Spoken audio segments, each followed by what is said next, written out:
ഉൽപ്പത്തി അദ്ധ്യായം 13. അബ്രാമും ലോത്തും. അബ്രാം ഭാര്യയോടും സ്വന്തമായ സകലത്തോടും കൂടെ ഈജിപ്തിൽ നിന്ന് നെഗേബിലേക്ക് പോയി. ലോത്തും കൂടെ ഉണ്ടായിരുന്നു.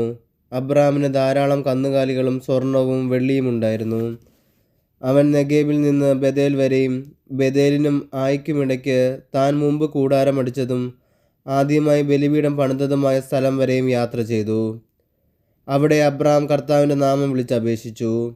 അവൻ്റെ കൂടെ പുറപ്പെട്ട ലോത്തിനും ആട്ടിൻപറ്റങ്ങളും കന്നുകാലിക്കൂട്ടങ്ങളും കൂടാരങ്ങളും ഉണ്ടായിരുന്നു.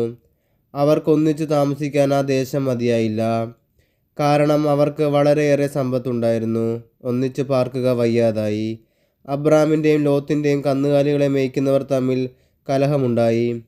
അക്കാലത്ത് കാനാൻകാരും പെരിസ്യരും ആ നാട്ടിൽ പാർത്തിരുന്നു.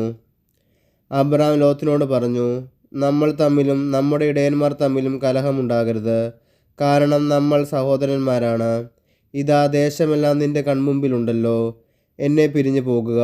ഇടതുഭാഗമാണ് നിനക്ക് വേണ്ടതെങ്കിൽ ഞാൻ വലത്തേക്ക് പോയിക്കൊള്ളാം, വലതുഭാഗമാണ് നിനക്കിഷ്ടമെങ്കിൽ ഞാൻ ഇടത്തേക്ക് പോയിക്കൊള്ളാം. ജോർദാൻ സമതലം മുഴുവൻ ജലപുഷ്ടിയുള്ള ഭൂമിയാണെന്ന് ലോത്ത് കണ്ടു.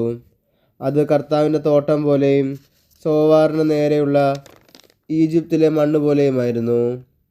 കർത്താവ് സോദോമും ഗൊമോറയും നശിപ്പിക്കുന്നതിന് മുമ്പുള്ള അവസ്ഥയായിരുന്നു അത്. ലോത്ത് ജോർദാൻ സമതലം തിരഞ്ഞെടുത്തു. അവൻ കിഴക്കോട്ട് യാത്ര തിരിച്ചു. അങ്ങനെ അവർ തമ്മിൽ പിരിഞ്ഞു. അബ്രാം കാനാൻ ദേശത്ത് താമസമാക്കി. ലോത്ത് സമതലത്തിലെ നഗരങ്ങളിലും വസിച്ചു.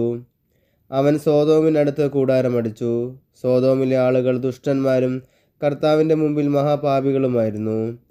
അബ്രാം ലോത്തിൽ നിന്ന് വേർപെട്ടതിന് ശേഷം കർത്താവ് അബ്രാമിനോട് പറഞ്ഞു, നീ തല ഉയർത്തി കിഴക്കോട്ടും പടിഞ്ഞാറോട്ടും തെക്കോട്ടും വടക്കോട്ടും നോക്കുക. നീ കാണുന്ന പ്രദേശമെല്ലാം നിനക്കും നിന്റെ സന്താന പരമ്പരകൾക്കും എന്നേക്കുമായി ഞാൻ തരും. ഭൂമിയിലെ പൂഴി പോലെ നിന്റെ സന്തതികളെ ഞാൻ വർദ്ധിപ്പിക്കും. പൂഴി ആർക്കെങ്കിലും എണ്ണിത്തീർക്കാമെങ്കിൽ നിന്റെ സന്തതികളെയും എണ്ണാനാവും. എഴുന്നേറ്റ് ഈ ഭൂമിക്ക് നെടുകയും കുറുകയും നടക്കുക, അത് നിനക്ക് ഞാൻ തരും. അബ്രാം തൻ്റെ കൂടാരം മാറ്റി ഹെബ്രോണിലുള്ള മാമ്രയുടെ ഓക്കുമരങ്ങൾക്ക് സമീപം താമസമാക്കി. അവിടെ അവൻ കർത്താവിനൊരു ബലിപീഠം നിർമ്മിച്ചു.